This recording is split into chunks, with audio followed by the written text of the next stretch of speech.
gustar de la asistencia, para ser puntuales. Hoy va a ingresar a la Sociedad de Historia de la Medicina Cristian Alberto Vallejo Romo. Es un importante médico general que tuvo una experiencia muy importante de cardiología en México y es muy entusiasta, es una persona que yo creo que con el tiempo va a ser muy importante en la Sociedad de Historia de la Medicina, muy entusiasta, es una persona joven y culta. Orden del día, sesión académica 11 de septiembre de 2019, el corazón humano en el periodo prehispánico, doctor Cristian Alberto Vallejo. Comentario, doctor Hugo Sotomayor Trivín, presidente de la Sociedad Colombiana de Historia de la Medicina, doctor Rodolfo Vega Llamas, miembro de la Sociedad de Historia de la Medicina. Entrega el diploma y escudo que acreditan al doctor Vallejo como miembro activo de la sociedad. Leído el orden del día, señor presidente. Con relación al doctor Cristian Alberto, es médico egresado de la Universidad Tecnológica de Pereira en el año 2012. Realizó estudios de electrocardiografía y de curso para dummies y en este momento trabaja como en el servicio de urgencias del Hospital Universitario de la Samaritana en Bogotá. Y es un médico dedicado al corazón humano en el periodo hispánico. Doctor Cristian Vallejo, ¿va a proyectar? Muy buenas tardes, noches. Mucho gusto, mi nombre es Cristian Vallejo, yo soy médico egresado de la Universidad Tecnológica de Pereira. Pues el día de hoy vamos a hablar acerca del corazón humano en el periodo prehispánico. Tuve la oportunidad de hacer residencia de medicina interna en la Universidad Nacional Autónoma de México, la cual lamentablemente no terminé, pero sí conocí, pues alcancé a rotar por el servicio del Instituto Nacional de Cardiología Ignacio Chávez y pues el día de hoy voy a traer mi experiencia desde la medicina general, desde mis conocimientos que estuve en México y desde mi vida como ser humano y como amante del corazón. Entonces, espero que les guste esta charla. Esta charla está motivada por el doctor Hugo Sotomayor Trivín, que es un gran médico pediatra. La vida a veces da muchas vueltas. Hugo Sotomayor Trivín fue médico rural en Puerto Asís, Putumayo. Yo nací en Puerto Asís, Putumayo, es un pueblito cerca del Amazonas. Por cuestiones del destino, a veces nuestros padres terminan desterrados por la violencia y terminamos naciendo nosotros en el Putumayo y terminamos aprendiendo de medicina y sobre todo de accidente ofídico, como el doctor Hugo Sotomayor Trivín lo sabe muy bien. Agradezco al doctor Hugo Sotomayor Trivín por haberme incitado este reto académico y este reto cultural. Espero que les guste esta charla. Vamos a continuar.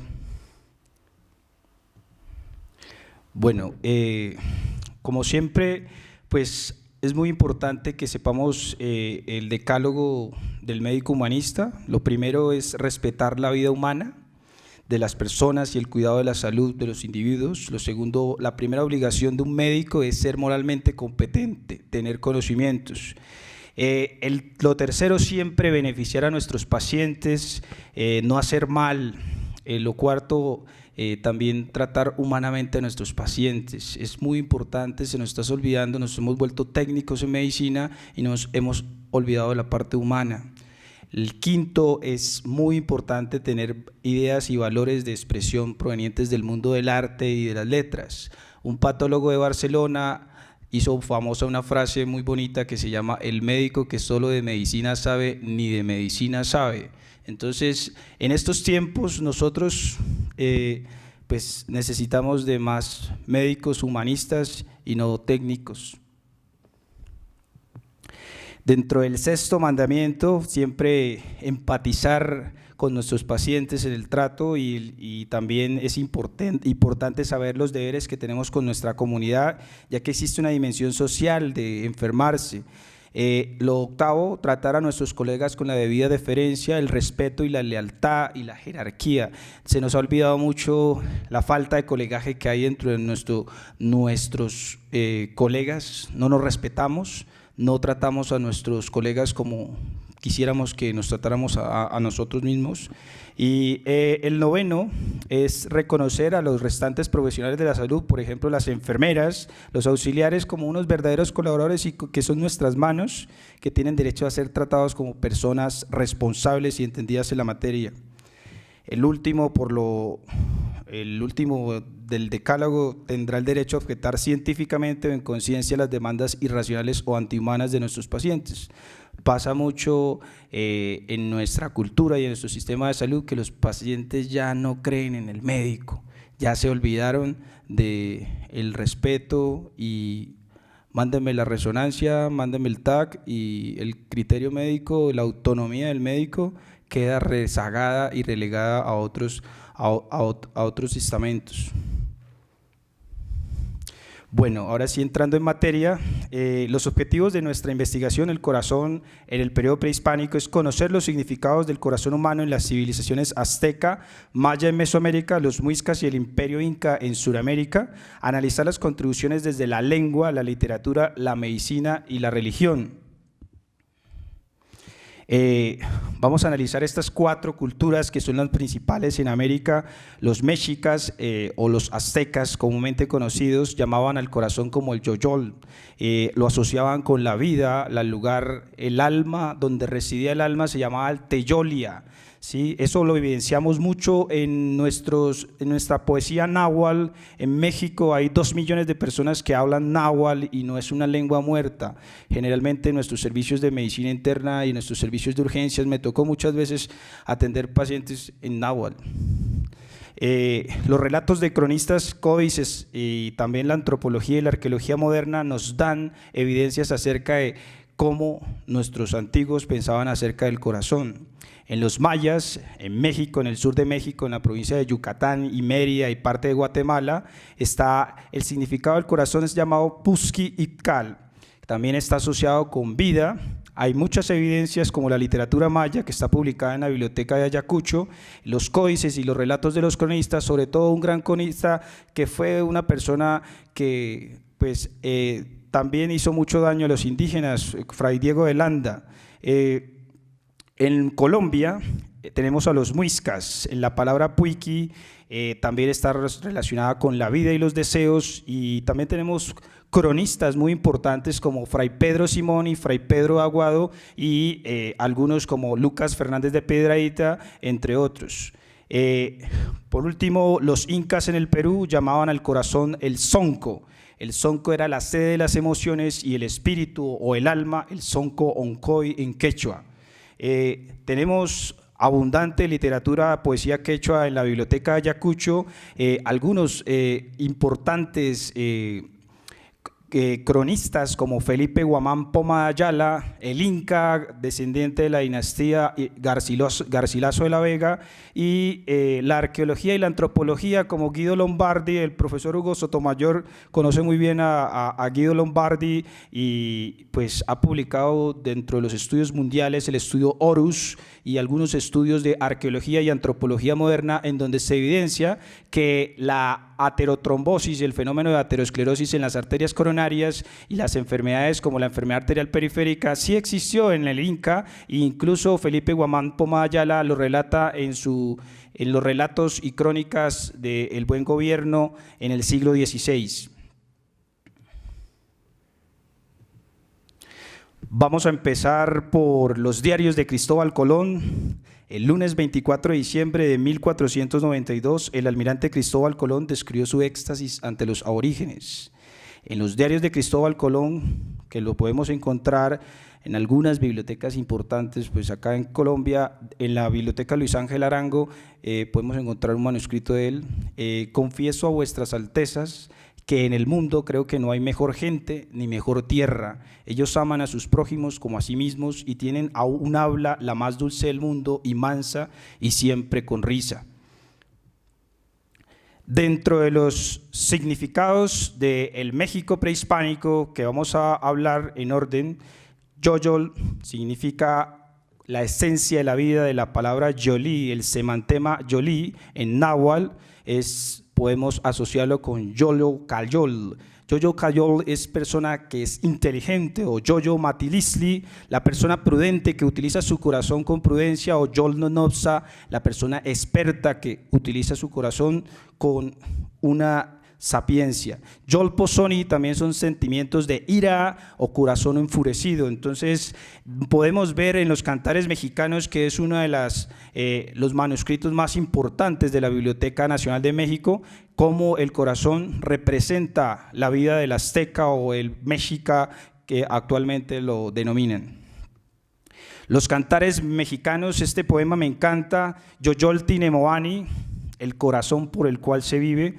Totonqui Teyolitia, es caliente el corazón, hace vivir a la gente. Tecuitini, palpita. Moyolpaqui, mi corazón se alegra. Chocholoa, da saltos. Noyo animati, conozco a mi corazón.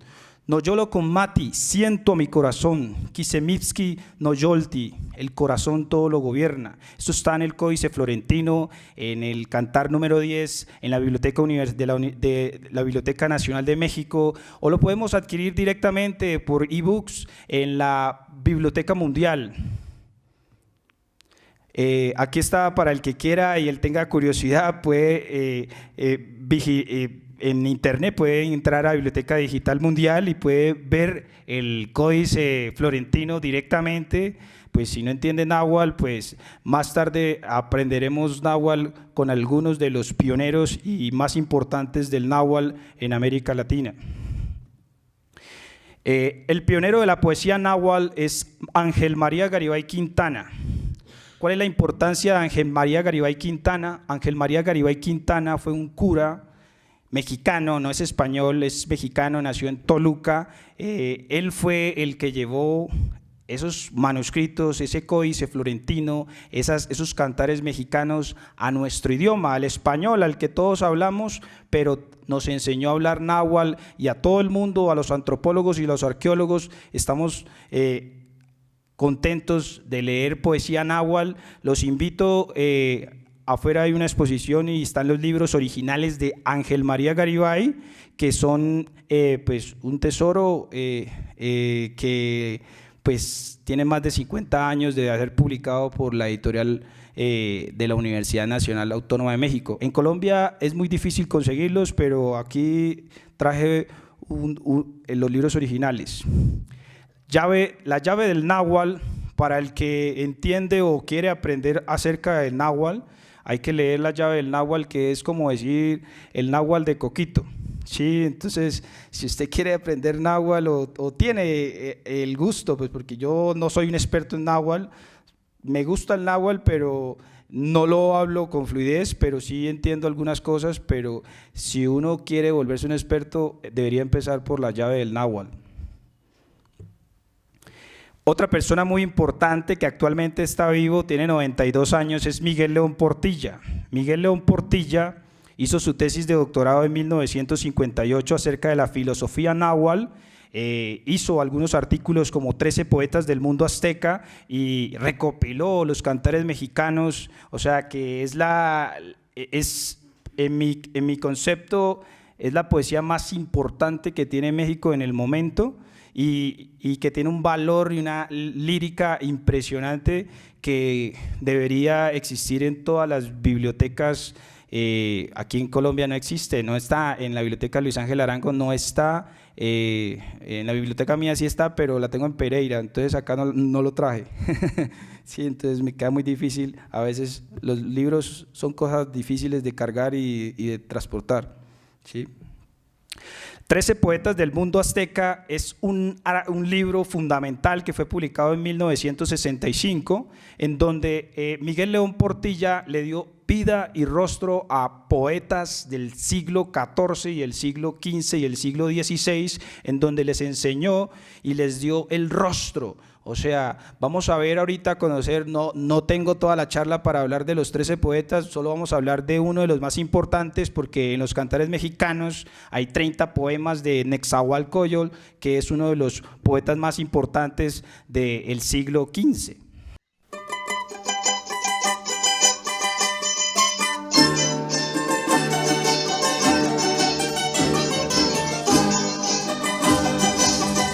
Xompan Picat.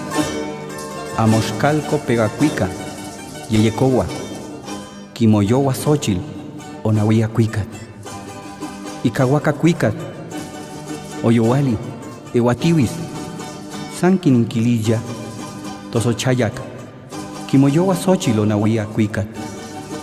Xochictipa cuicat, inyectli cocoxqui, yecon yac totona ite, san yecon anquilia, impampan quechol, inyectli quechol, inhuel yacuica, amostlacuilo innoyolo, tocuiticaco, intzotzona, inmohuehue, inticuicanip, xompan calaite, intonteyahuiltia, santinmoyowa, impuyuma xochitli, incacahuaxochitli, inticuicanip, xompan calaite, intonteyahuiltia.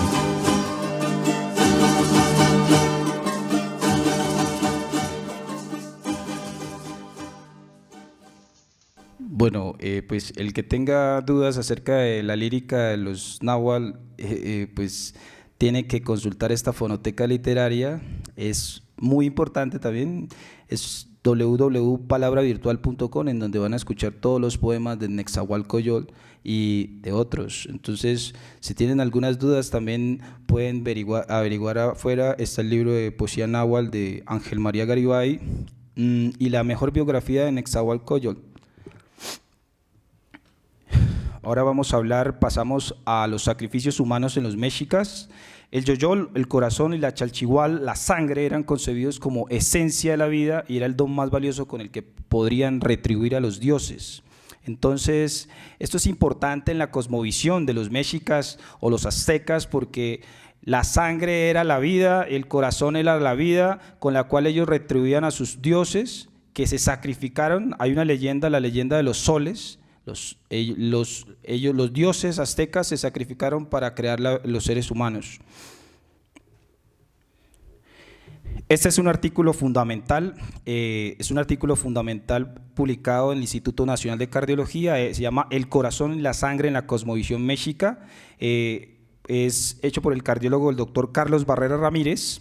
Si nosotros vamos al Instituto Nacional de Cardiología en México, podemos ver que el símbolo del Instituto Nacional de Cardiología es un corazón mexica.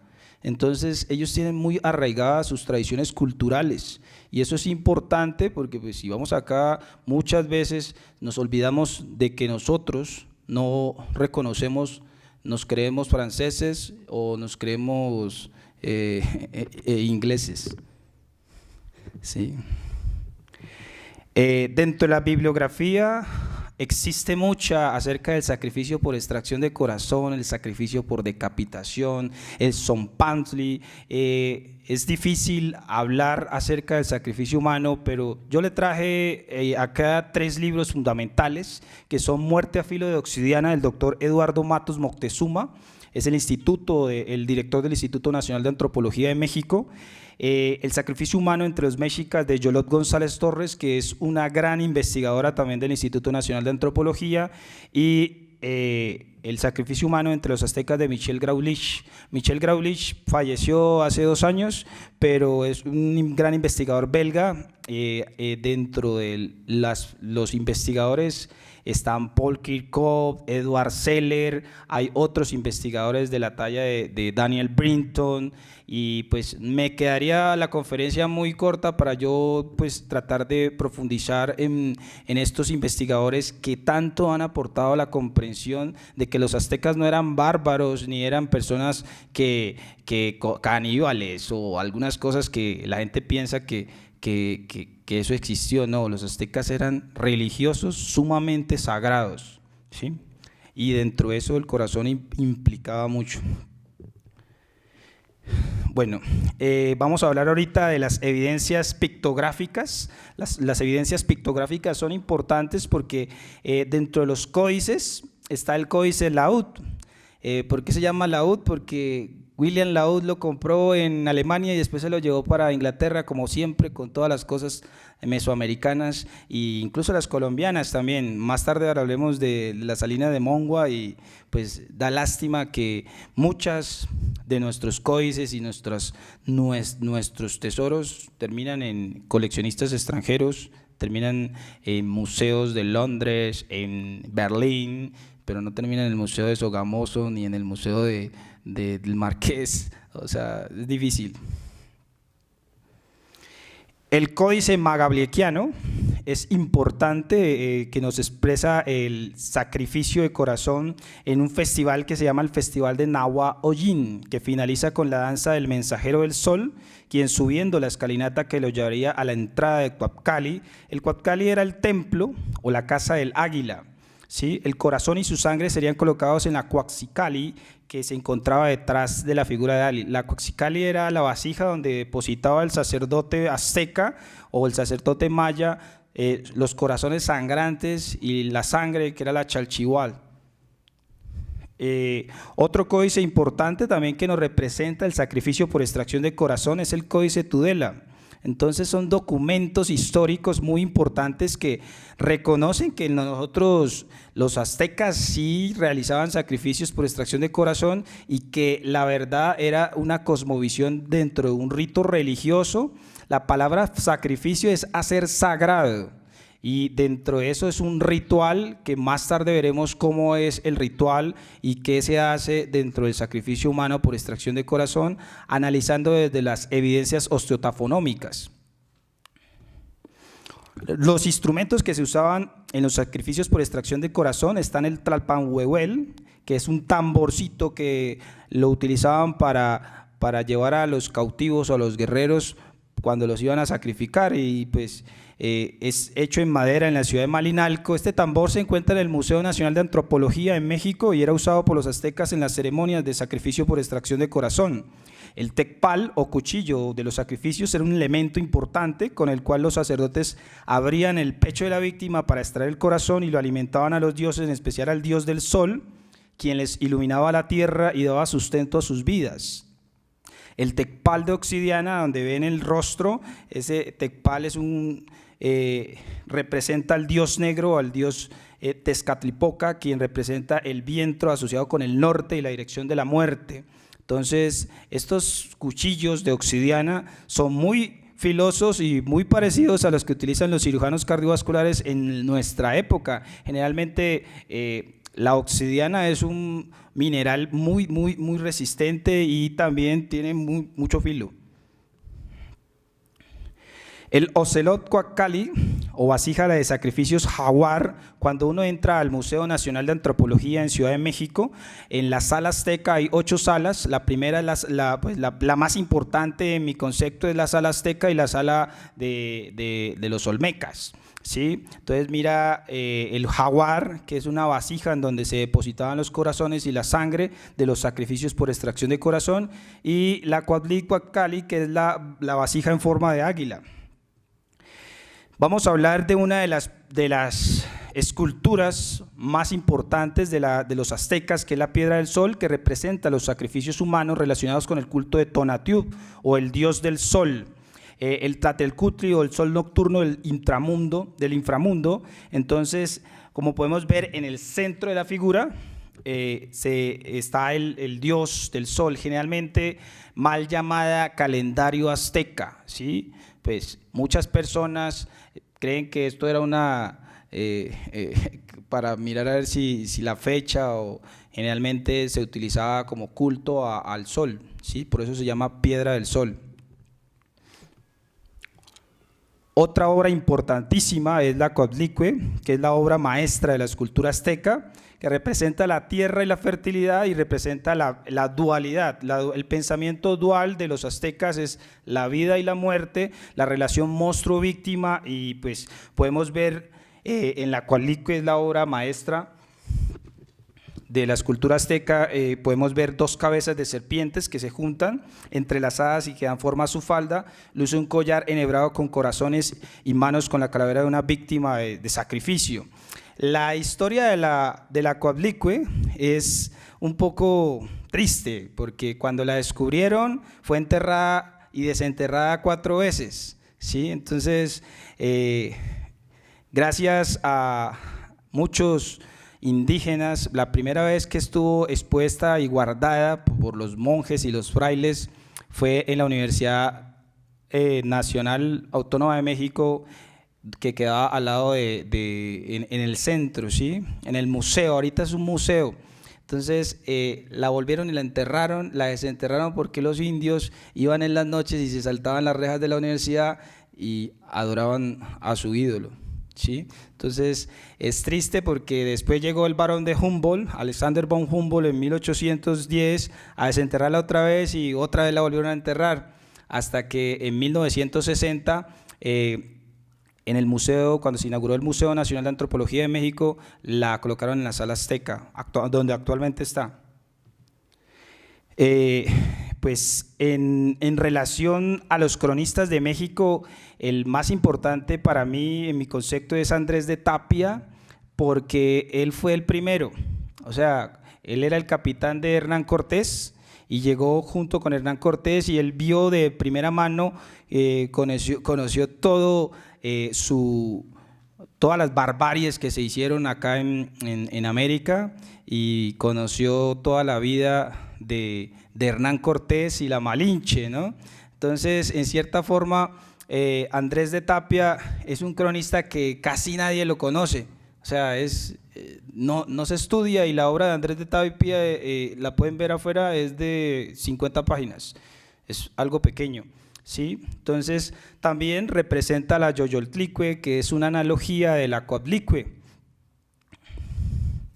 Ixtapapalot es uno de los seres más temidos, es una mariposa gigante asociada con los sacrificios humanos y con la primavera. Sus alas, decoradas con cuchillos de obsidiana, sostienen corazones humanos sangrantes en sus manos, ¿sí?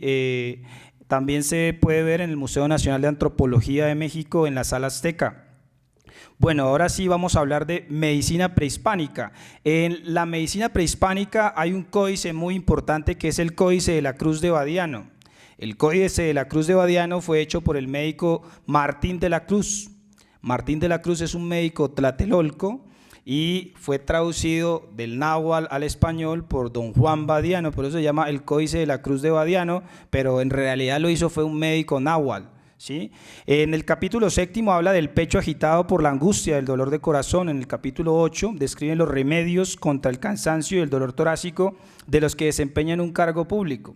Probablemente el primer tratamiento descrito contra la angina de pecho en la época prehispánica, 200 años antes que William Heberden hizo la primera descripción en 1783 de la angina de pecho, ¿sí? Entonces, hay que también uno ver con respeto estos códices, sobre todo el Códice de la Cruz de Badiano, que es un códice importante en la medicina prehispánica. Otra persona muy importante fue el médico Francisco Hernández, que fue el primer protomédico que llegó aquí a las Américas, enviado por el rey, quien describió la talauma mexicana o la magnolia, ¿sí? Esta obra es una obra monumental editada por la Universidad Nacional Autónoma de México en 1964, que consta de 7 volúmenes. Es como la historia natural de Plinio el Viejo, que también son 7 volúmenes, y pues ese sería nuestro primer tratado de botánica a nivel de América, ¿sí? Este es un artículo fundamental de Alfredo de Micheli. Alfredo de Micheli es un cardiólogo importante en el Instituto Nacional de Cardiología, donde nos explica cómo se llamaba la flor de corazón o magnolia, se llama Yolosochil, ¿sí? o flor con forma de corazón. Entonces dice que la beba en infusión aquel al que empieza a oprimírsele como un puño el corazón y el costado, así desaparecerá el mal. Pues en nuestro concepto es algo pues para el siglo XVI avanzado, ¿no? Dentro de la etnofisiología náhuatl prehispánica, los médicos eran llamados tisil o tlamatepasi tisil, que eran médicos internistas, curaban con medicinas ingeribles, como el médico internista actual. El médico internista no opera, ¿sí? Y los tesosotla tisil, que son los cirujanos, literalmente era el médico que hace incisiones en la gente, o sea, el que corta, ¿sí? Y los expatiani, que son los ortopedistas, los que arreglan los huesos, ¿sí? Esto está documentado en los códices, ¿sí? Más adelante lo vemos. Y las expatiani, que son las oftalmólogas, no habían oftalmólogos, ¿sí? Eso era como, la oftalmóloga era como el médico que se dedicaba a la oftalmología, tenía que ser mujer porque lo relacionaban con que las mujeres eran mejores para curar los ojos, ¿sí? Las tlamalquitzil eran las parteras o ginecobstetras actualmente. Entonces, dentro de la etnofisiología náhuatl prehispánica, el tonali, que era la alma principal, estaba relacionada y estaba ubicada en el cerebro. El teyolia, que residía en el corazón, era el alma también, tenían 3 almas, son importantes, ¿no? Y el iyol, que también lo tenían en el hígado. Entonces, hay muchos reportes en donde en los códices demuestran que ellos sí sabían cómo estaba cada órgano. El mejor libro de medicina prehispánica náhuatl es el libro del doctor Carlos Viesca Treviño. Pues son alrededor de 200 páginas, entonces pues es muy difícil traerlo a colación en una presentación, ¿sí?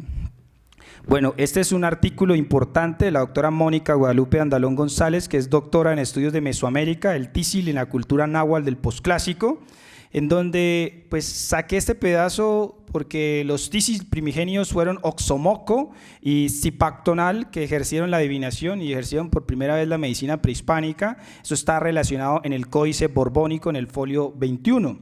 Entonces, Tisiol era denominada medicina. Entonces, este párrafo es muy actual. El buen médico es entendido buen conocedor de las propiedades de las hierbas, las piedras, los árboles y las raíces. Es experimentado en las curas, el cual también tiene por oficio saber concertar los huesos, purgar, sangrar y sajar y dar puntos, al fin librar de las puertas de la muerte. El mal médico es burlador por ser inhábil, en lugar de sanar empeora a los enfermos con el brebaje que les da, y aún a las veces usa hechicería o supersticiones por dar a entender que hace buenas curas. En la actualidad no ha cambiado nada, ¿sí? Yo creo que eso está muy actual.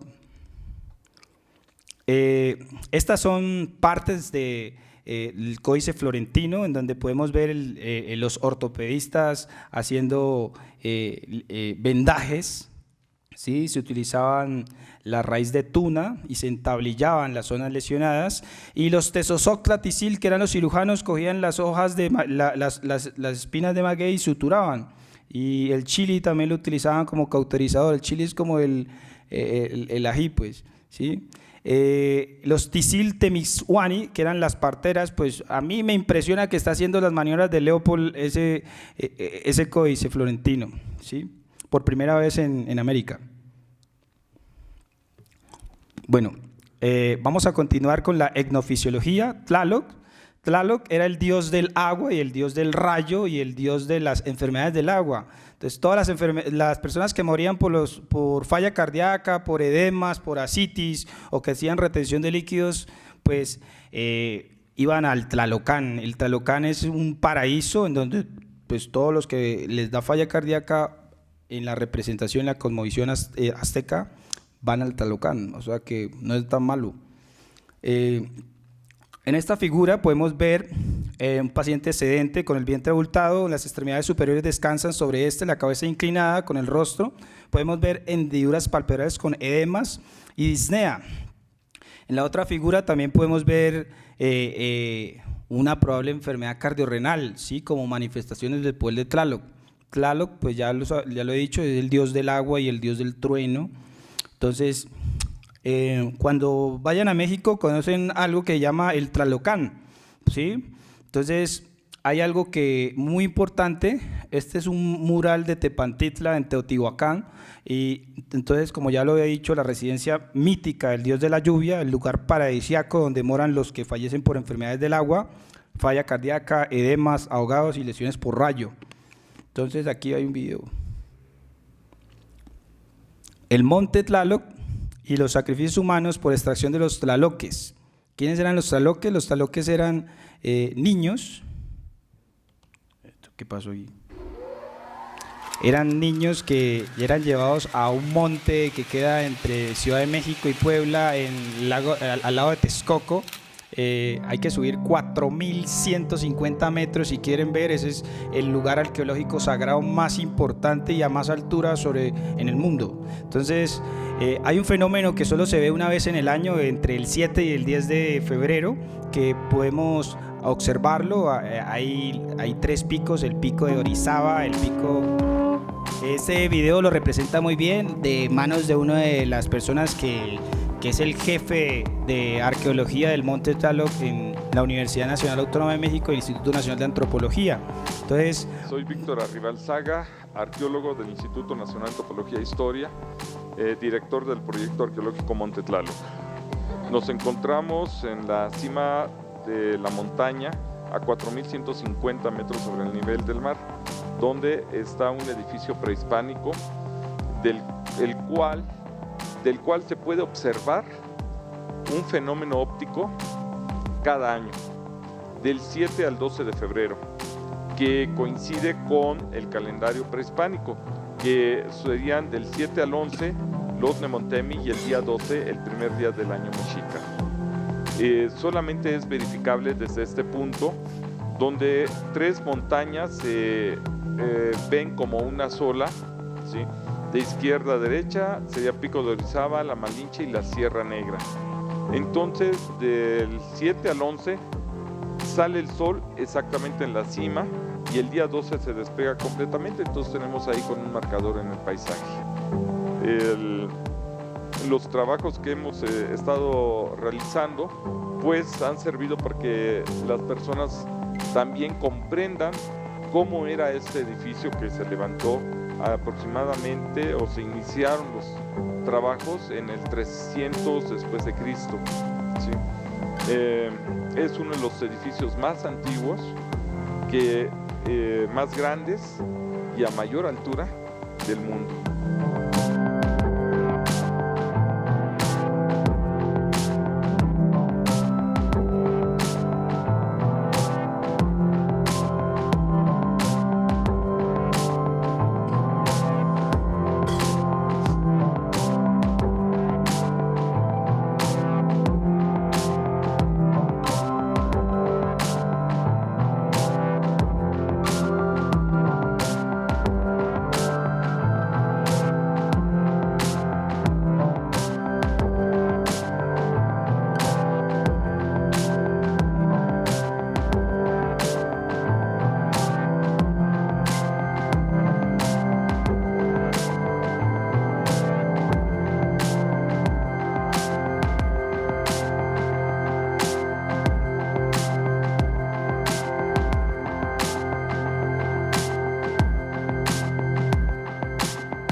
Bueno, yo creo que el doctor Víctor Arribalzaga explicó muy bien qué es el Monte Tlaloc y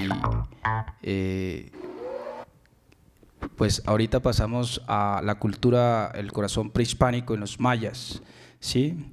El corazón en maya se dice Pusqui Ipcal y el pulso es Titipi Anquil. Los mayas eran considerados por Edward Gibbons como los más civilizados del mundo y consideraban a Ipsama el dios y el padre de la medicina. Además sospechaban de la existencia de la circulación venosa, a la cual se referían como Tetecuicaca, y concluían que por las venas circulaban espíritus. Pues es algo novedoso porque Miguel de Cerveto fue el que por primera vez en el siglo XVI describió que nosotros teníamos circulación pulmonar y que no era como Galeno lo había dicho, ¿sí? Este es un diccionario introductorio del español maya y el maya español, editado por la Universidad de Quintana. Es el más actual, 2010, no tan actual, pero pues sirve. Como ya lo había dicho, la República Bolivariana de Venezuela tiene uno de los tesoros literarios más importantes a nivel de la colección de libros de Mesoamérica. En ella, en la Biblioteca de Ayacucho, podemos encontrar 250 libros muy importantes para nuestras investigaciones, y para los que les gusta leer también pueden encontrar poesía de la mejor, ¿sí? Entonces, este libro de Diego de Landa, La relación de las cosas de Yucatán, es importantísimo, pues porque es el cronista más importante que nos expresa qué hicieron los mayas y también qué hizo él, porque él también fue partícipe de la historia, porque quemó 27 códices y también explotó a muchos indígenas. Y esta es una pintura muy bonita en donde se representa a Diego de Landa quemando los códices indígenas y quemando nuestro patrimonio también, ¿sí? Este libro, en mi concepto, es el libro más completo del doctor Robert Schreyer, de la civilización maya. Es un libro de 1500 páginas en donde pues, se analiza desde la arquitectura maya, pasando por el sacrificio por extracción de corazón, y es, haga de cuenta, dos Harrison, ¿sí? Entonces, pues es un poco denso, ¿sí? Dentro de la literatura maya podemos encontrar en la biblioteca de Ayacucho el libro gratis. Otros evidencias, también tenemos códices. El códice de Dresde representa la extracción lateral del corazón, y la estela 11 de Piedras Negras en Guatemala también nos representa cómo los mayas también hacían sacrificio por extracción de corazón, y pues no eran alejados a los aztecas, también tenían sus dioses similares y le dedicaban también algo al corazón. David Stewart, y en el libro de Fray Diego de Landa, el Nacón se acercaba a la víctima con un cuchillo de pedernal, cortaba súbitamente el lado izquierdo debajo del pecho para insertar la mano y extraer el corazón pulsante de una forma rápida y fácil. El Nacón era la única persona que ejecutaba la excisión, y acto seguido le entregaba el corazón al sacerdote para que lo expusiera al sol, ¿sí? Entonces también es importante el sacrificio de extracción de corazón en los niños, que en los mayas, como el doctor David Stewart, que es decano de antropología de la Universidad de Harvard, dice que se ve escenas como la de la vasija del Clásico tardío relacionadas con ascensiones al trono y los inicios calendarios de los rituales de los nuevos reyes, ¿sí? Este es un artículo científico publicado por la doctora Vera Tisler y Andrea Cuich, y el doctor italiano especialista en doctorado en biopatología, en donde las evidencias ostetafonómicas del sacrificio humano por extracción en los mayas, ellos analizan algunos restos óseos de Palenque, en donde la mejor exposición del corazón se da a un corte a lo largo de todo el margen subtorácico de izquierda a derecha, y el cuerpo estando en posición supina o sobreextendida. Entonces, como ya les había dicho, el sacrificio por extracción de corazón, la base del aprendizaje está en la repetición, ¿sí? Entonces, estoy repitiendo algunas cosas, pero quiero que se queden con un concepto de que los mayas y los aztecas no eran bárbaros, eran personas civilizadas y que tenían conciencia y que sabían, reconocían su naturaleza. Primero era tener un altar, una piedra de sacrificios. No hay evidencias esqueléticas, pues el acceso al corazón se podría hacer por 5, esternotomía axial vertical. Las evidencias son fracturas de esternón, la toracotomía transversal izquierda, hay marcas de cortes transversales en el esternón, la esternotoracotomía bilateral transversa, el acceso transdiafragmático abdominal y el acceso subtorácico. Algunos, según la doctora Tisler y el doctor Cucina, dicen que era como el más fácil, ¿sí? Por donde podían sacar el corazón más rápido, e incluso lo sacaban palpitando y pues se sentía mejor, ¿sí? Esto es importantísimo. Mel Gibson, en el año 2006, no sé si alguien haya visto esta película que se llama Apocalipto. Entonces, Apocalipto viene del griego que llama descubrir o revelar, y el libro del Apocalipsis es el libro de las revelaciones. Entonces, pues aquí les vamos a revelar el sacrificio por extracción de corazón en los mayas. No, Kukulkan! Sikyunkan! Amukutochik lekaba! Yetelupetik! Tuksale! Patnaisikawol! Utial hilalamu! Utial usap malotas kluma! Meldone! Tanmet kasut! Ipahel! Yetelakikele! Kakasisik kluma! Tusho kibak tunob! Satan!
creo que está muy claro cómo se hacía el sacrificio de extracción del corazón de los mayas. Ahora vamos a pasar a nuestro pueblo, a los muiscas. Este señor es una persona muy especial, yo lo respeto mucho, lo quiero mucho también. Fue profesor mío también, el doctor Karl Henry Lagenbeck, es el jefe de antropología y ahorita es vicerrector de la Universidad de los Andes. Hace 2 meses estuvimos en el lanzamiento de su libro Los Muiscas. En mi concepto es el libro más actualizado que hay acerca de los muiscas. Lo recomiendo porque sé de la rigurosidad científica y considero que el profe Carr es una persona que tiene todo para ser un experto en muiscas. Otro libro importante es La Roma de los Chibchas. Es un libro desconocido, casi nadie lo lee, no sé por qué. Es editado por el doctor Gabriel Camargo Pérez, lo editó el Búho en 1990, pero el libro es de 1934. Entonces, hay algunos libros nuevos como el doctor Rosso Gauta y algunos más nuevitos, en donde la palabra corazón puiqui es igual a la palabra deseo, como ha ocurrido con las ideas de la cultura occidental. Esto lo saqué literalmente del libro de Zuviría. Roberto de Zuviría fue el presidente de la Asociación Colombiana de Medicina Interna, el fundador, fue un gran experto en muisca, ¿sí? Entonces, como siempre, vamos a empezar por los cronistas. O sea, los cronistas son como la base de toda la información científica y la base de cualquier investigación que quiera saber. Pues el Fray Pedro Simón hizo esta recopilación historial en el siglo XVII, XVI, ¿sí? Lo podemos descargar también en ebooks. Es una página de internet que me gusta porque tiene 1 millón de libros gratis, ¿sí? Entonces, todos los libros gratis para mí me fascinan, ¿sí? Esta página es importante. Muiscabún es la página del diccionario de gramática muisca. Es donde están las fuentes lingüísticas misioneras de la lengua muisca, son, como ya las pueden leer, son la gramática del padre Fray Bernardo de Lugo, editada por el Colegio Mayor de San Bartolomé y la Universidad del Rosario, ahorita nuevamente hace como unos 15, cuando cumplió 400 años, la editaron hace 5 años, y entonces aquí podemos enfocarnos en la palabra corazón, puiqui. Entonces dice que es órgano del cuerpo que impulsa la sangre, ¿sí? Debemos agradecerle a Diego Gómez, es un gran experto en muisca y en lengua, pues la lengua muisca. Él es el que retomó su obra y es el discípulo de la doctora María Estela González de Pérez, que más tarde la vamos a nombrar porque ella también es pues lamentablemente falleció en febrero del 2019. Bueno, María Estela González de Pérez creo que ha sido la filóloga más importante que ha tenido uy, Dios mío,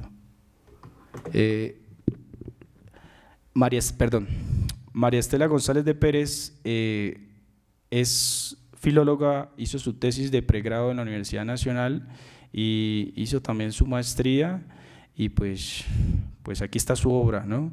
La vengo a presentar someramente porque es un irrespeto yo decir que yo soy un experto en María Estela González de Pérez, pero el que quiera conocer la obra de María Estela González de Pérez tiene que saber primero las lenguas indígenas de Colombia. Es un tratado de 1000 páginas, el que lo quiera comprar está en el Instituto Caro y Cuervo, vale 250.000 pesos.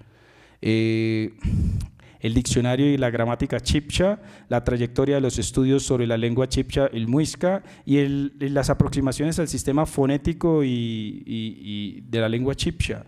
Este libro es importantísimo porque son los 2 únicos sonetos que existen en lengua muisca, porque el muisca se considera una lengua muerta, ¿sí? O sea, generalmente las personas que utilizan para hablar ya no se comunican en muisca.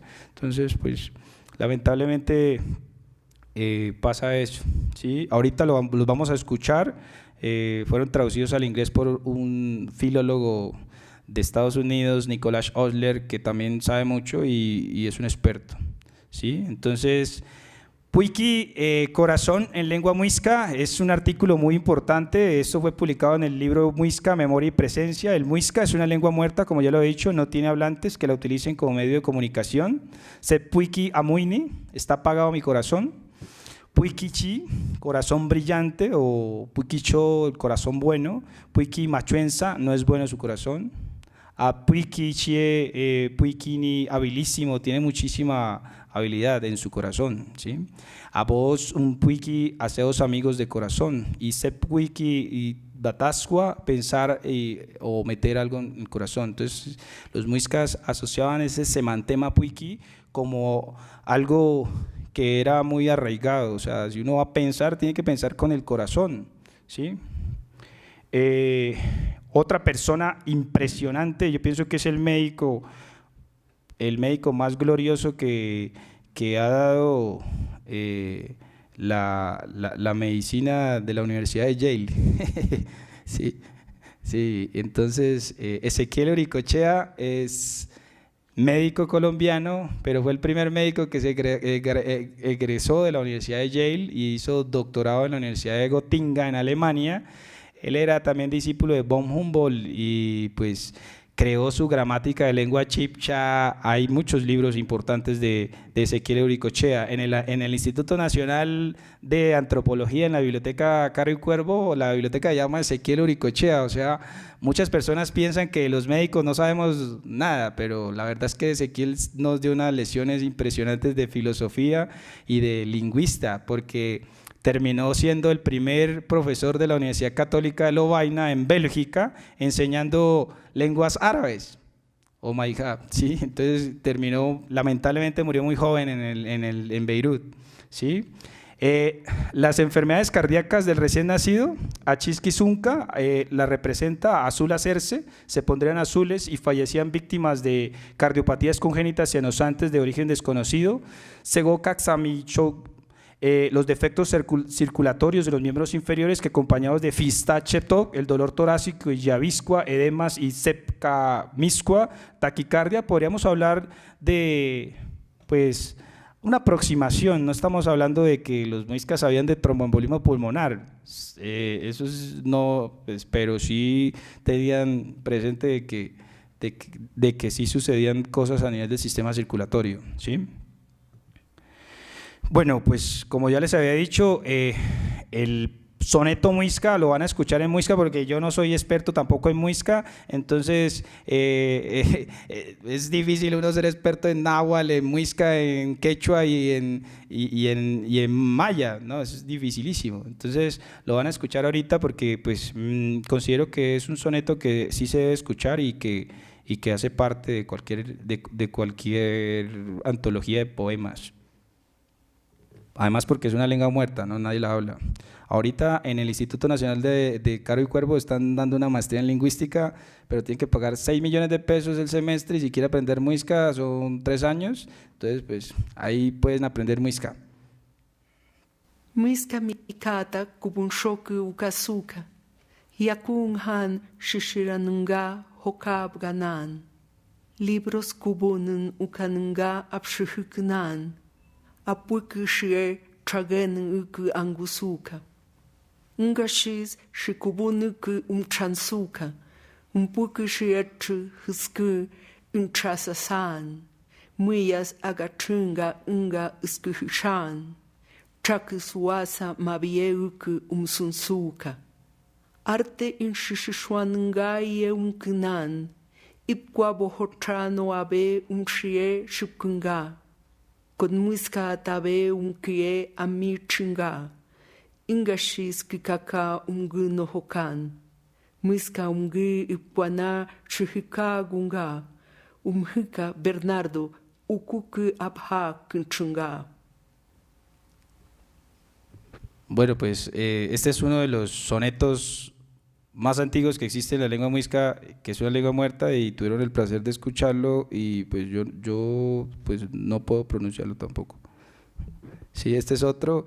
Por cuestiones de tiempo solo mostraré la gramática en la lengua general del Nuevo Reino, llamado Mosca.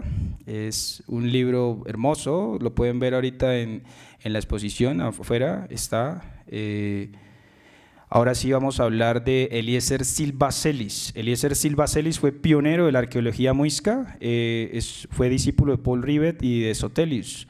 Hizo un gran avance en la arqueología y la prehistoria de Colombia y fue el pionero de la salina de Mongua, lo expuso en el 7º Congreso Internacional de Antropología en Moscú, en Rusia. Esta momia guani que está ahí, que la pueden ver, es muy conocida. Cuando ustedes van al Museo del Oro, ven a la momia, es la única que hay, ¿sí? En el Museo del Oro, ¿no? La estatutaria de la salina de Mongua, la estatuaria, son 8 estatuas, que se tiene en cuenta que el profe José Eliezer Silva Celis pues las llevó al 7º Congreso Internacional de Antropología de Moscú y es considerada la segunda colección de escultura en piedra del país después de la de San Agustín. Nosotros pensamos que los muiscas no hicieron escultura en piedra, pero sí crearon escultura en piedra. Entonces tienen que saber que existe y está en el Museo de Sogamoso y pues también le ofrecían sacrificios al corazón y hacían sacrificios humanos, ¿sí? Bueno, este es el Templo del Sol. Pues el Templo del Sol también en el Museo de Sogamoso lo podemos localizar. Lamentablemente los soldados de Gonzalo Jiménez de Quesada lo quemaron, ¿sí?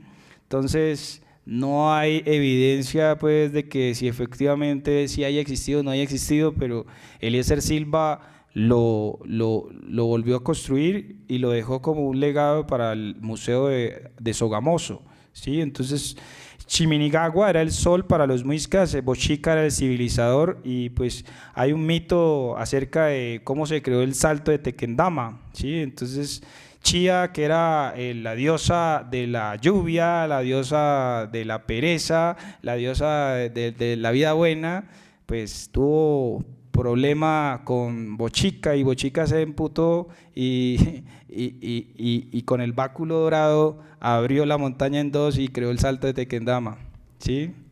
Entonces ese es el resumen del mito. Bueno, Roberto de Subiría es una persona muy importante en la medicina y sobre todo su libro La medicina en la cultura muisca. Fue el fundador de la Asociación Colombiana de Medicina Interna en el 58, hizo su obra Los orígenes del complejo de Edipo en 1968 y La medicina en la cultura muisca en 1986. Hizo la biografía del fundador de la Facultad de Medicina de la Universidad Nacional de Colombia, el doctor Antonio Vargas Reyes, en el año 2005 e incluso tiene una biografía inédita de Adolfo Hitler que no aparece publicada, ¿sí? Entonces sería bueno leerla.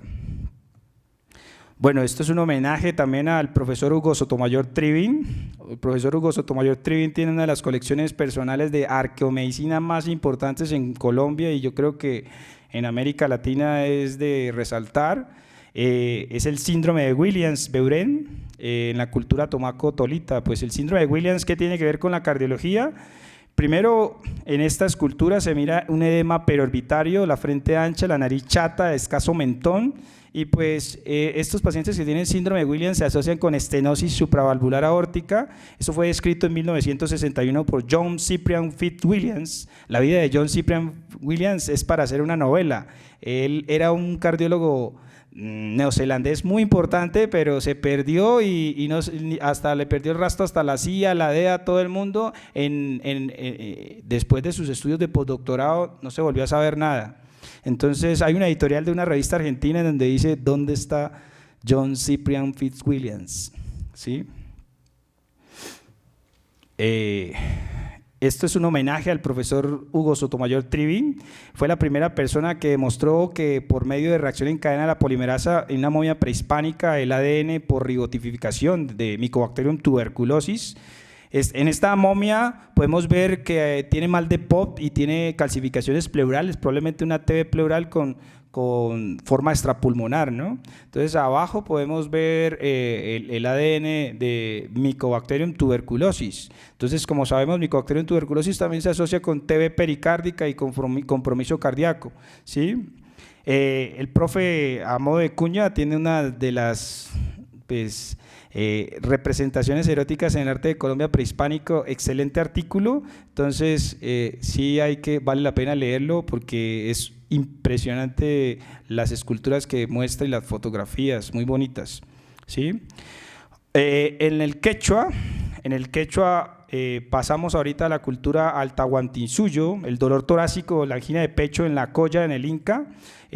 Felipe Guamán Poma Ayala fue uno de los primeros y los mejores cronistas, donde podemos ver también que ellos también hacían sacrificio por extracción de corazón, no tanto como los aztecas y los mayas y los muiscas, pero sí se realizaba, ¿sí? Entonces aquí dice: mamá Yunto Cayán Coya fue muy triste de corazón y bizarra mujer de cuerpo y muy humilde, de tan humilde que no se metía en fiestas ni taquíes y danzas, ni era amiga de criadas sino pocas, muy amiga de criar enanitas y cocobadillas y añustas, y tenía su yica de anaranjado y de medio blanco tocapo, y esta señora de pocas cosas lloraba, apretada de corazón, y fue miserable y comía muchos manjares, y además comía mucha coca. Pues la paciente pues probablemente tenía la colla, era la esposa del Inca, ¿sí? Entonces probablemente tenía obesidad, era sedentaria, tenía también depresión y angina de pecho, pues. El corazón en la lengua quechua era denominado sonco y el ánima el sonco oncoy. Las enfermedades mentales eran relativamente frecuentes en la familia del Inca. La tercera colla, mamá Cora Oclo, fue miserable, avariente y mujer desdichada, y no comía casi nada y bebía mucha chicha y de pocas cosas lloraba, y de puro mísera no estaba bien con sus vasallos, era triste de corazón. Bueno, para terminar, los significados del corazón en la lírica inca, podemos reconocer 3 poetas fundamentales. Está Jesús Lara, que es el poeta de Cochabamba, José María Arguedas y César Vallejo. Entonces, el tono de nostalgia tan propio en la música, en la poesía de los pueblos amerindios de los Andes, tiene sus referentes históricos y culturales en la lírica de los incas, que con su extraordinaria sensibilidad integraron la alegría y la tristeza, el gozo y el dolor como manifestaciones no contradictorias, sino integradoras del amor humano, y en donde el corazón jugó un papel muy importante en la transmisión de sus sentimientos. Aquí hay un poema en quechua, traje...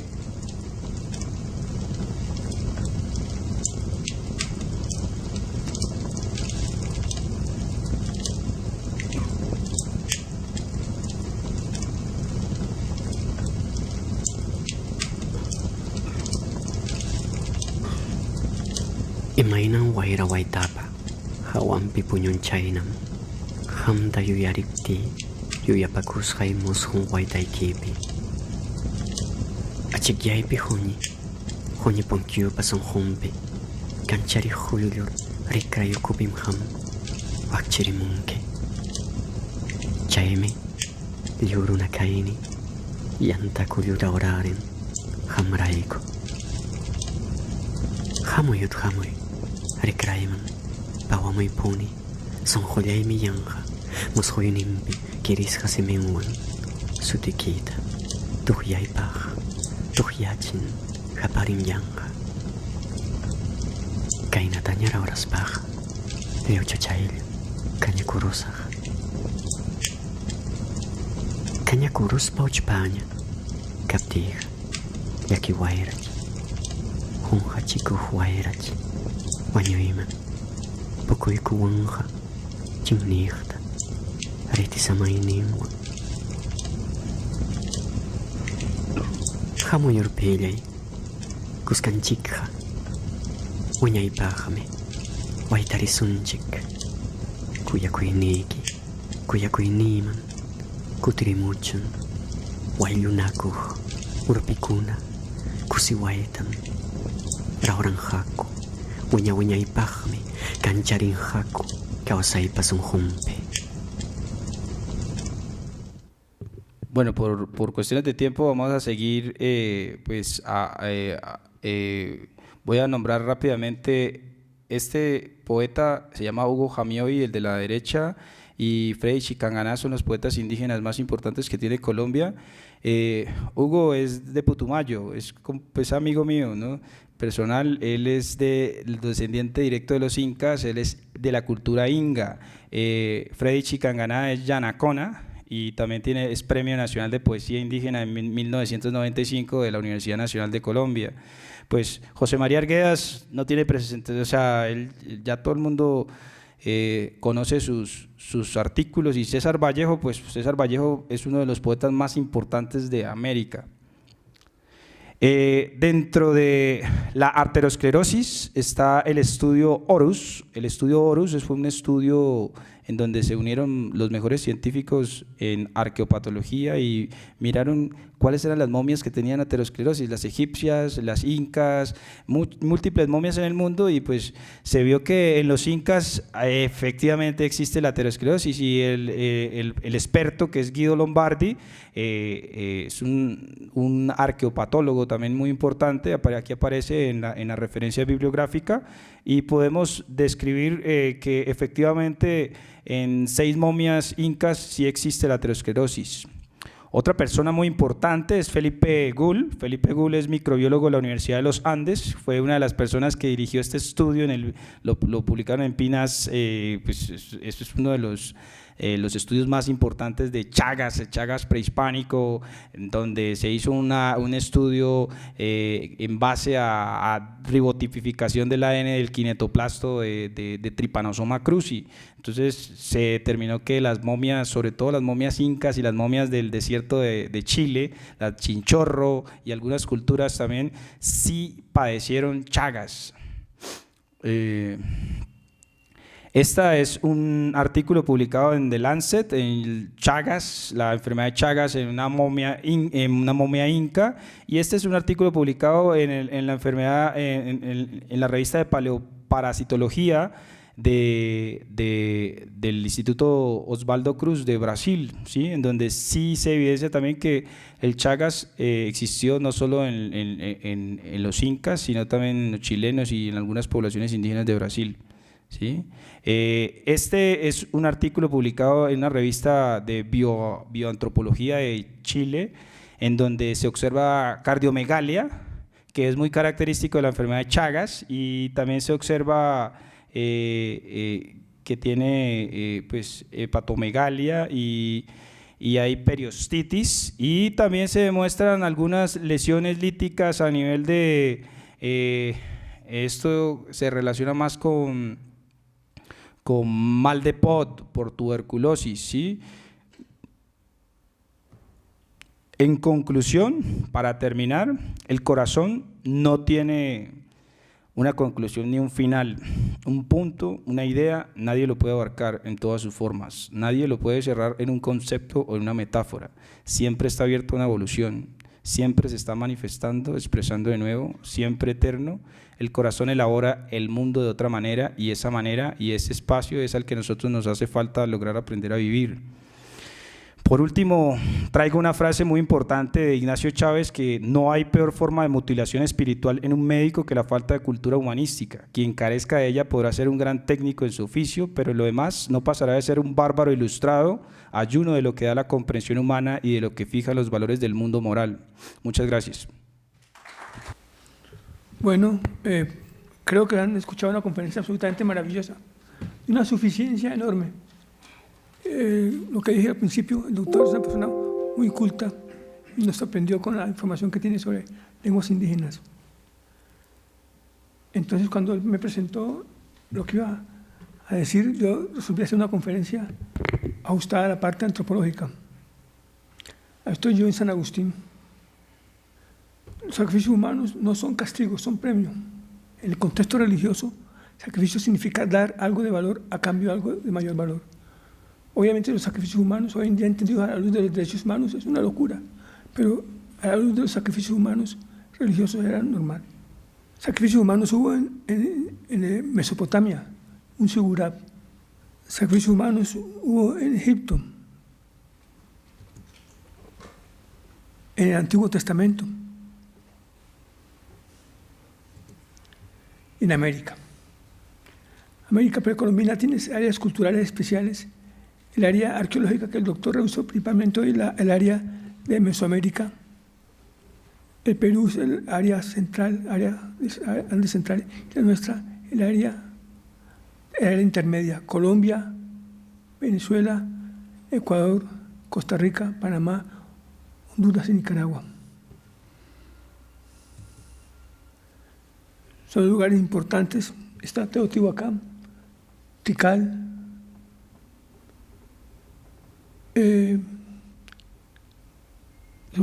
este es Chichén Itzá y Machu Picchu. El Tajín, Estado de Veracruz. Esta escultura que está en Jalapa, muy linda. Esto es una escultura absolutamente espectacular, está en el Museo del Templo Mayor. En el Perú, tuve oportunidad de hacer un artículo en el libro que publicó la doctora Estela Restrepo, El conocimiento anatómico de las culturas indígenas en Colombia. Sí conocían el corazón porque hacían sacrificios, pero nunca lo estudiaron como lo estudiaron a Erasístrato o Herófilo.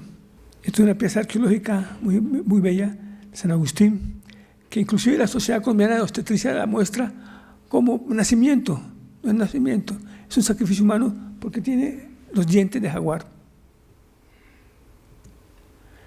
El origen de los chipchas, Honduras, Nicaragua, Costa Rica, Panamá, Colombia. El culto a la parte solar, el sol de los pastos, una ocarina, una esvástica, un signo de los puntos cardinales. Esta es la famosa Infiernito en Villa de Leyva, sitio de adoración hacia Iguaque. Sacrificio de niños muiscas en los cojines del Saque. Uno entrando a Tunja encuentra esto. Ahí sacrificaban a los niños, no a las niñas. A los niños se les sacrificaba, en sus lugares se colocaba el cadáver en la parte superior de los montes. Las niñas se enterraban en las casas principales, porque la niña forma parte del hogar, de la tierra. Los niños eran la adoración para los montes. Está Pedro César de León. Esto es Fray Pedro de Aguado, Simón, perdón. Hombres y niños. Este es Lucas Fernández de Piedradita. Los monjas que los conseguían aquí en el oriente, los sacrificaban a los niños.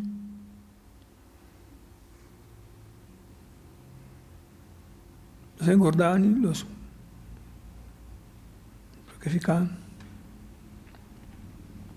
Zamora, muy importante.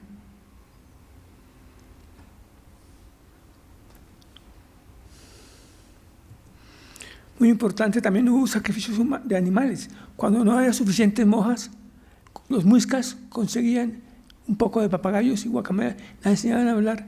Cuando sabían hablar, las sacrificaban. El muchacho perdía valor del sacrificio si había tenido contacto sexual con mujer. La mujer era un lugar de infección. La persona quedaba despojada de valor, la sangre menstrual le quitaba valor. Esta es la descripción de cómo a las niñas las dan borrachero, cavaban un hueco y les macizaban y así se fundaba la casa principal.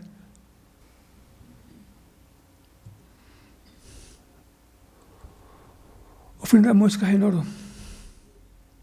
Los pueblos chipchas.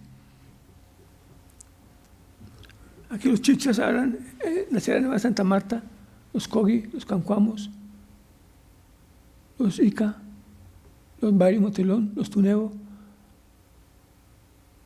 los Uba, los Chitareros. Monumento Nacional en Guayabo, en Costa Rica. Chipcha. Esto es una trompeta sagrada de los Guane. Chipcha.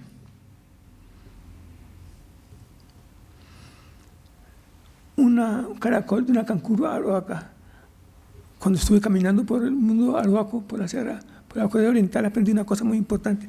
El caracol tiene una circunferencia, una forma de prosperar. Ellos hacen esa caminata, una caminata cada tanto tiempo. Ahí está. Desde Gonavindúa, salen la Sierra de Santa Marta, salen por el río Dunazui, el río Cesar, la Ciénaga de Zapatosa, el río Yuma, la Magdalena, río Sogamoso, río Nevado, entran a la Sierra Nevada del Cocuy, vienen hacia el sur, pasan por acá, llegan a Zipacón, dan la vuelta, salen allá a Chía, luego a Ubaté, al Suárez, y de Zipacón al Sogamoso, y de Sogamoso al Yuma, en la vuelta al Caracol. Están los nombres que me dio el mamo Aruwiku. El Parque Tayuna, en la ciudad perdida, Buritaca 200. Estuve yo con el mamo ahí, en la ciudad de Santa Marta. Las ofrendas de música se hacían fundamentalmente en sitios, en aguas, principalmente en la laguna de Guatavita. Pero hay muchas lagunas, yo he estado con ellos en varios pagamentos en las lagunas.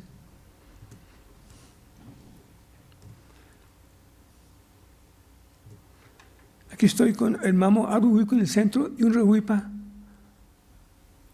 Uva en el resguardo indígena de Chaparral, Casanare. Laguna de Siecha, Colombia.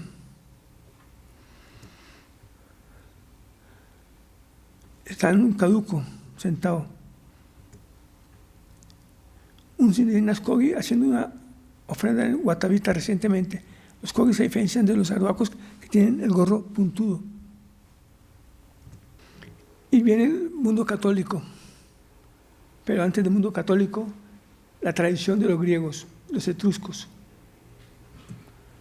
los esbotos, haciendo referencia a los órganos enfermos.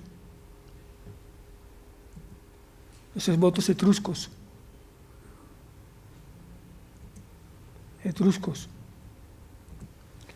Los esbotos del 20 de julio, de las iglesias. Esta fotografía la tomó Andrea Mejía recientemente. Mujeres embarazadas, niños, carros, casas, corazones, ojos, piernas, brazos. Y también hacen en metal. Esto lo conseguí en Ciénaga de Oro. Ciénaga de Oro, departamento de Córdoba, hacen estos milagros y los colocan en los trajes de los santos, en las festividades. Unos par de ojos, unos senos, un corazón, un hígado, una mano, un vaso, un estómago, un pene y unos testículos, unas piernas. Esbotos católicos colombianos. La primera vez que yo vi esbotos en oro los vi en San José de Uré, en Córdoba. El corazón, el primero en vivir, el último en morir, como dijo el doctor Cristian. El corazón, un esboto en cera, un esboto mexicano, Sagrado Corazón, y un esboto en Ciénaga de Oro. Bueno, mil gracias.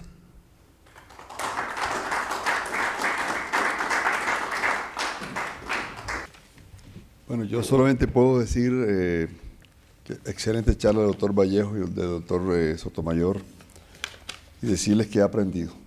La verdad que yo aquí he venido a aprender. El fuerte mío no es esta área tan interesante de la que he aprendido mucho. El fuerte mío es básicamente Beethoven, pero de todas maneras ha sido un recuerdo interesantísimo de la historia, increíble, y yo creo que soy un ignorante y hasta sería irrespetuoso hacer comentarios. El único comentario que puedo decir es que ha sido una charla excelente, interesantísima. He aprendido mucho. Hice un repaso cuando revisé la charla del doctor Vallejo sobre el periodo prehispánico, ¿no? Y repasé, les puedo decir básicamente lo que he aprendido de esta charla, ¿no? Hasta aprendí lo del periodo prehispánico, es un adjetivo que se utiliza en referencia a lo que existía en América antes de la llegada de los españoles, ¿cierto? Eso es lo que divide la parte prehispánica con la era posterior. Sí, en cuanto a culturas, idiomas, construcciones, salud. Aprendí otra cosa interesante que me llamó mucho la atención de la charla del doctor Vallejo, y es la palabra yolo, no sé cómo si está bien pronunciada, o yolo, ¿cierto? O yolo, hasta que las letras finales de TL, ¿cierto? Sería yolot, ¿cierto? Y que su significado es corazón, ya no se me va a olvidar más nunca. Además de eso, es que era un nombre personal femenino, ¿no? ¿Cierto? Es un nombre personal femenino y que significa corazón. Además de eso, que tiene muchas aplicaciones, una pues que es la de Yolo, que es rico de corazón, inteligente. Lo repasé, el Yolo Cayot, que es la plenitud del corazón, que también hace referencia a la inteligencia, a la sabiduría. El Yolo Matiltli, que es conocimiento con el corazón, que es la cordura y la prudencia. Todas las aplicaciones que puede tener esto en nuestra vida, ¿no? El Yolo Novotsali, que es llamar al corazón, o sea, meditar, que hay la importancia que tiene esto en nuestras épocas actuales para el estrés, que es la meditación, la gran aplicabilidad que se le está dando ahora. Y el Yolo Taklikini, que es que el que escucha al corazón es una persona hábil y experta. Y el YOLO, ya como lo busqué en otro diccionario y encontré que es un acrónimo de la frase en inglés You only live once, o sea, solo vives una vez. Sí, o sea que me pareció también interesante esa comparación que hacen del YOLO con esa frase inglesa. Les estoy comentando lo que he aprendido de estas dos excelentes charlas, porque yo la verdad que era un ignorante en esta área. También aprendí algo muy interesante, ¿no? Que los egipcios también consideraban y pensaban que el corazón era el órgano más importante, porque ellos decían que por un sitio donde confluían todos los fluidos, se tenía que encontrar la sede del pensamiento. Ellos el cerebro no lo consideraban como la sede del pensamiento, sino un sitio por donde confluían todos los fluidos. Por eso ellos decían que el corazón era la sede del pensamiento. Y si nosotros pensamos ahora las cosas, pues vemos que sí tiene mucha relación el cerebro con el corazón y el colon, ¿no? Ahí acabo de comprar un libro que relaciona cerebro, corazón y colon, donde dicen que el colon es el segundo cerebro, y la gran relación que tiene a través del nervio vago, que relaciona el corazón, el cerebro y el colon. Y dice que estos tres tienen una comunicación directa, total. Y tan es así que cuando uno ve a alguien que lo emociona, se pone taquicárdico, o alguien va a una entrevista, inmediatamente le dan ganas de pronto de ir al baño. O sea que hay una relación y que hay una cantidad de axones y un sistema neurológico en el colon tal vez muy parecido al del cerebro. O sea que dicen que el colon también piensa. O sea que no estaban tan perdidos los egipcios cuando decían eso. Los papiros también se referían con el IB y de pronto tú lo sabes mejor que yo, y el ATI, ¿cierto? Que era como el primero por la función y el segundo por su aspecto físico. También lo aprendí, ¿no? Y el famoso papiro de Evers, ¿sí? Fechado hacia el 1500 a.C., que se refería al corazón como el asiento de la inteligencia, la conciencia moral y el pensamiento. Y decían que había vida después de la muerte y pensaban que el alma del difunto viajaba al más allá en espera del cuerpo, y por eso era que hacían la momificación de los cuerpos, ¿no? Pensando que el más allá tenía que volver. El peso del corazón decidía el destino final, y esto fue algo que me llamó mucho la atención, porque al ellos pensar de esta forma, y tenían una tradición del antiguo Egipto, donde al final del viaje del más allá terminaba en un juicio, el cual el corazón era pesado en una balanza, y en uno de los platos de la balanza se colocaba el corazón y en el otro plato se colocaba la pluma de un avestruz. Y si el corazón pesaba más que la pluma, significaba que estaba lleno de culpas y no había actuado correctamente. En consecuencia, debía ser devorado por Amit, que era una bestia mitológica. Pero lo interesante, lo que me pareció interesante es que resulta que me puse yo a pensar y que el corazón pesa entre 280 y 330 gramos. Y comencé a buscar el peso de la pluma de un avestruz y no pasa de 200 gramos, por lo tanto siempre perdía el pobre corazón. Por lo tanto, siempre la bestia Amit se comía, o sea, siempre había un culpable, o sea, nadie era bueno, según esta tradición, ¿no? Otra cosa importante que me pareció interesantísima de la charla de los dos doctores, el comentario sobre Erasistrato, ¿no? De 304 a 250 a.C., que fue un médico clínico y experimental, un anatomista, ¿no? De la Grecia antigua, que nació en Lulis, en la isla de Zeus, y fue junto a Herófilo el fundador de la Escuela de Alejandría de Medicina, ¿no? Bajo el reinado de la dinastía de Talemaica. O sea, también me pareció interesante. Y fue además el médico de Selenco, primero de Siria, logrando curar a su hijo, que por eso fue que se hizo famoso, porque curó a su hijo, y al curar a su hijo pues lo hace precursor de la neurofisiología, de la neurología en el periodo helenístico. Entonces, por eso fue considerado el fundador de la fisiología experimental. Les cuento que yo tampoco lo sabía esto. Lo aprendí con este repaso tan interesante. Otra cosa que también me pareció muy interesante fue lo de Orenquesi, ¿cierto? Que pertenecía a la casta de sacerdotes de Amón y era además capataz encargado de la construcción de las pirámides faraónicas de la 20ª dinastía de Tebas, hacia el año 1050 a.C., ¿no? Me pareció también interesante eso. Y algo que me pareció muy interesante, pero muy interesante, es que el famoso descubrimiento de la troponina, que para nosotros los cardiólogos es el diagnóstico de cuando a alguien le da un infarto, pues encontraron troponina elevada en la cavidad abdominal de una momia, y eso fue algo interesante porque seguramente descubrieron que esta momia le había dado un infarto y que había fallecido de muerte súbita por un infarto. Otra cosa interesante que yo creo que no sé si lo nombraste o no, pero lo vi en tu charla y fue algo sobre Leonardo da Vinci en 1442-1520, ¿cierto? Que en 1510 él realiza la autopsia de un anciano muerto sin causa aparente en el hospital de Santa María de Nuova de Florencia, y en sus escritos describe la enorme tortuosidad de sus arterias, y además ahí fue donde comenzaron a hablar de la famosa arteriosclerosis. Y otra cosa, también el famoso síndrome de Adriano, ¿no? ¿Sí? Que es y esto lo vemos ahora todavía, ¿no? Dícese de toda la actitud prepotente, arrogante, deshumanizada del paciente, sus familiares, su parentela, ¿no? Y dice que todo esto contra el pobre médico injusto y lo tratan mal, es el famoso síndrome de Adriano, ¿sí?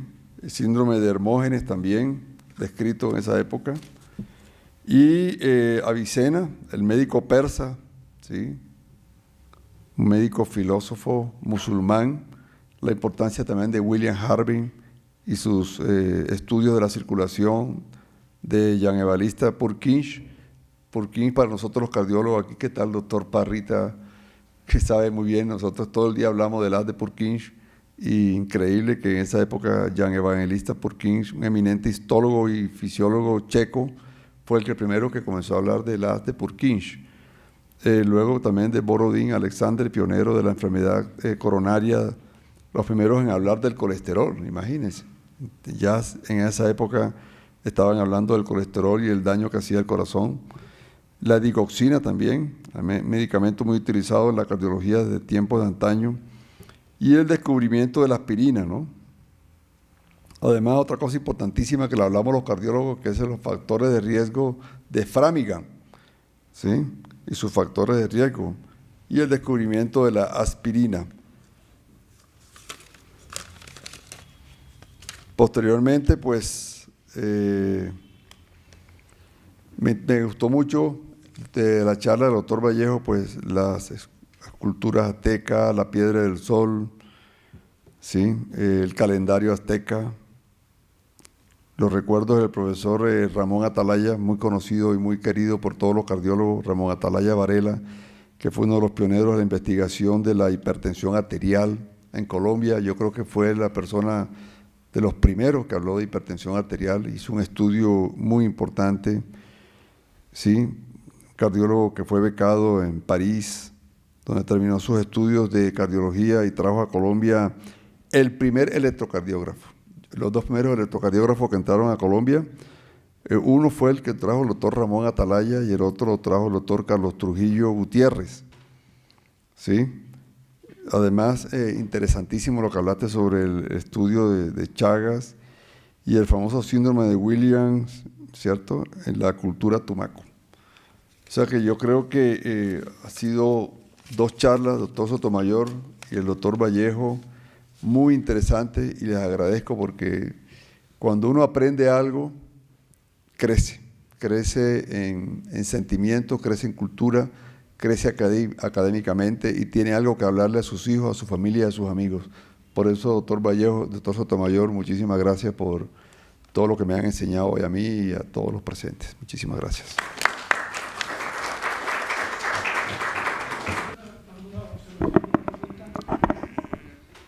Sí, aquí, doctor Sotomayor.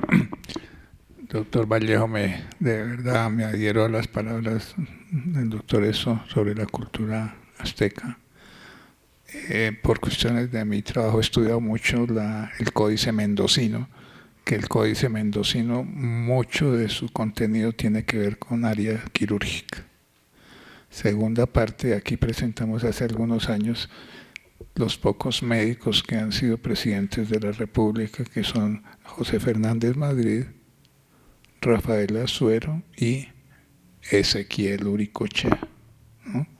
Entonces eran esas observaciones, lo del Códice Mendocino, que es bastante importante, que lo hemos vivido acá y hemos visto todos los aportes quirúrgicos de la cultura precolombina a Panamérica. Quiero comentar, el doctor Ezequiel Uricochea se graduó en Yale con honores a los 18 años como médico. Un genio. Otra cosa me gustaría el doctor Cristian que comentara. En castellano se utiliza la palabra Atlántico, ATL, de náhuatl. Los españoles hablan Atlético, nosotros Atlán, en la parte náhuatl. Finalmente, otra cosa interesante, el doctor Lombardi es miembro de esta sociedad y presentó el trabajo que tú comentaste acá, Guido Lombardi, muy importante. Un comentario. Pues yo no sé si haya lo que es comentario primero. Bueno, no. Al micrófono, doctor. Ah, gracias. Tengo el mío. ¿Sí? No, es esto. Para la Sociedad Colombiana de Historia de la Medicina es muy importante el ingreso. Es muy importante el ingreso de personas no solo que saben mucho, que nos enseñan mucho, sino que son jóvenes. Ustedes ven que estamos muy interesados en que siempre haya una renovación, lo digo yo que tengo unos añitos. Además de agradecerles a todos los expositores, quiero aprovechar la oportunidad para invitarlos dentro de 8 días a que todos ustedes vengan, porque va a ingresar también una persona joven a la sociedad, la doctora Oriana Prieto, que es antropóloga, es doctora en historia, va a hablar sobre un tema de misceláneas y boticas populares, no es propiamente de medicina, pero sí de un campo muy poco estudiado, que apenas hay personas que están metiéndose en ese mundo tan rico y tan fascinante. Estoy muy interesado en que asistan ustedes porque el comentario me toca hacerlo a mí. Entonces, muchas gracias. ¿Algún otro comentario? Si no, entonces… En el orden del día hacemos entrega del diploma. Sociedad Colombiana de Historia de la Medicina confiere el título de miembro activo al doctor Cristian Alberto Vallejo Roma y expide el presente diploma de acuerdo a los estatutos. Bogotá, septiembre 11, 2019, firmado doctor Sotomayor, presidente, doctor Salazar, secretario ad hoc.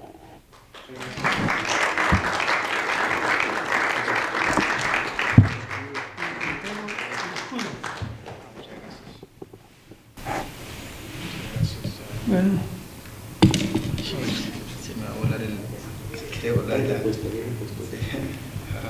Muchas gracias. Muchas gracias al doctor Hugo Sotomayor Tri por invitarme a ser parte. Me siento orgulloso de ser parte de la Sociedad Colombiana de Historia. Siempre desde la Facultad de Medicina me ha intrigado mucho la historia, sobre todo la historia del corazón, y pues agradezco a los miembros, a todas las personas que están hoy reunidas acá. Muchas gracias al comentario, al profesor Vega. También nosotros aprendemos todos los días, todas las personas aprendemos, y pues yo he aprendido mucho acá en la academia y sobre todo en la Sociedad Colombiana de Historia, porque es un baluarte de la medicina a nivel de Colombia y a nivel mundial también. Debemos recuperar mucho la historia de la medicina en Colombia. Muchas gracias. okay. Bueno, entonces, ahorita el doctor va a ofrecer un pequeño... Sí, ahorita pues va a haber como una especie de pasabocas, un vino, y de pronto pues el que esté interesado en los libros y pues son con carácter devolutivo.